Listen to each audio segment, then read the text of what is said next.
నాసిక్కి స్వాగతం. మనం ఇప్పుడు రామ్కుండ్కి వచ్చేసినాం. ఇది త్రివేణి సంగమం. ఇక్కడ అరుణ, వరుణ, గోదావరి అనే 3 నదులు కలిసిన సంగమం. సంగమం అంటేనే హిందువులకి చాలా పవిత్రం. ఇక్కడ రాముల వారు స్నానం చేశారని చెప్తారు. అందుకే రామ్కుండ్ అనే పేరు వచ్చింది. ఈ 2 రీజన్స్ వల్ల ఇది చాలా ఫేమస్ అండ్ పవిత్రమైన ప్లేస్.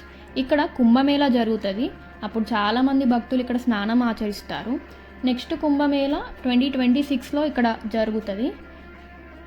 ఈ ఎండాకాలం, ఈ మిట్ట మధ్యాహ్నం ఇప్పుడే ఇక్కడ ఇంత ప్రశాంతంగా ఉంది అంటే ఎర్లీ మార్నింగ్స్ లేకపోతే సన్సెట్ అప్పుడు వస్తే అసలు ఊహించుకుంటేనే అనుభూతి వేరే ఉంటుంది అనుకుంటా. ఇక్కడ ఎక్కడ చూసినా చిన్న చిన్న గుడులు ఉన్నాయి. పక్కనే దీనికి ఆనుకొని షాపింగ్ ఉంది. మన కాళ్ళు అటే పోతాయి. ఫస్ట్ అన్ని దర్శనాలు అయిపోయాక ఆ తర్వాత షాపింగ్ అని అనుకొని ముందుకి మా ప్రయాణాన్ని సాగించాం. ఈ గోదావరి జలాన్ని తల మీద చల్లుకొని ఇక్కడ ఈ గోముఖం నుండి వచ్చే నీరుతో పక్కనే ఉన్న శివలింగానికి అభిషేకం చేశాం.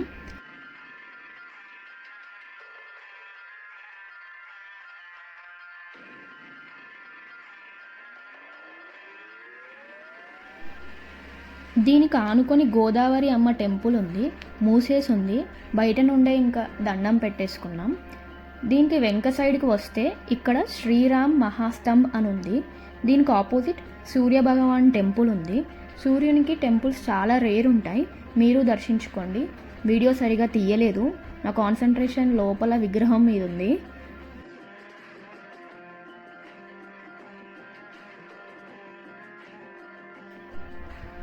ఇక్కడ మొత్తం శివాలయాలు ఉన్నాయి.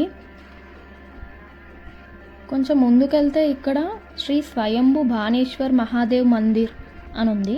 ఇది స్వయంభూ లింగం.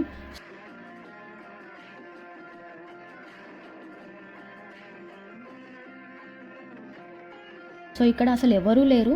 మేము ఇంకా ఇక్కడ అభిషేకం చేసుకున్నాం. ఇంకొంచెం ముందుకు వస్తే శ్రీ కర్పూరేశ్వర్ మహాదేవ్ మందిర్ అని ఉంది. ఇది క్లోజ్ చేసి ఉంది. ఇది స్వయంభూ లింగం. బయట నుంచి దండం పెట్టేసుకొని ఇటు పక్కకు వచ్చేసినాం. ఇక్కడ ఏం జరుగుతుందో నాకు అర్థం కాలేదు.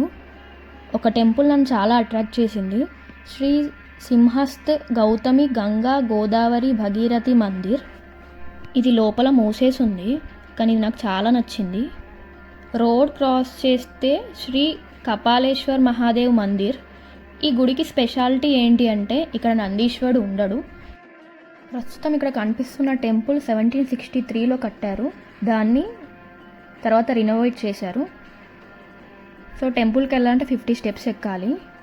ఇక్కడ లెఫ్ట్ సైడ్ లోపలికి వెళ్తే గుడి అనుకున్నా, కానీ కాదు, జ్యోతిష్యం చెప్తారంట.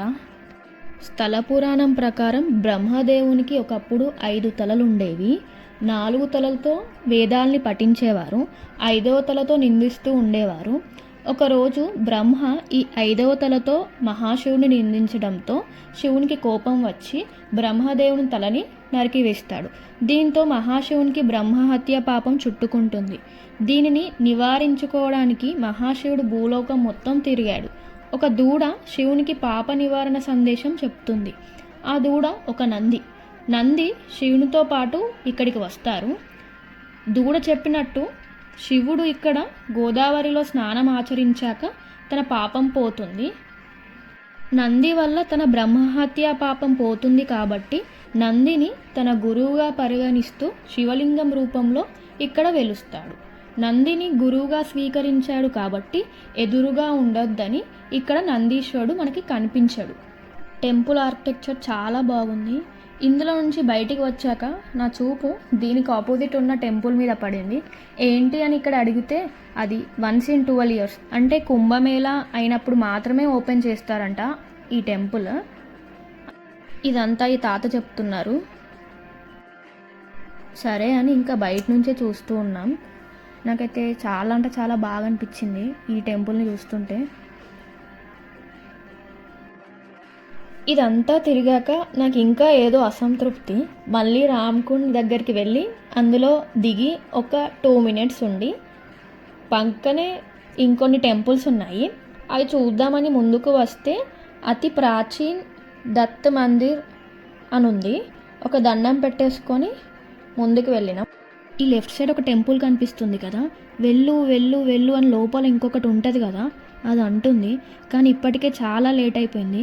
కొంచెం గ్యాప్ చేసుకొని చుట్టూరా ఈ ఎండతో ఈ ఘాట్ని ఆస్వాదించేసి ఇంకా బయలుదేరాల్సిందే.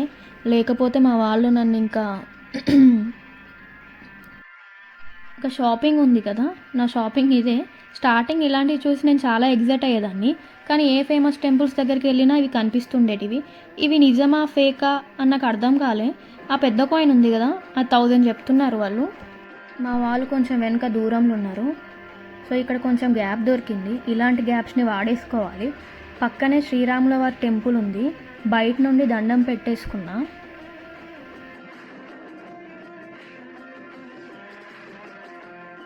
ఇంకా అయిపోయింది. ఇక్కడ ఏ గ్యాప్ లేదు. మనసు మొత్తం ఆ టెంపుల్ మీదనే ఉంది.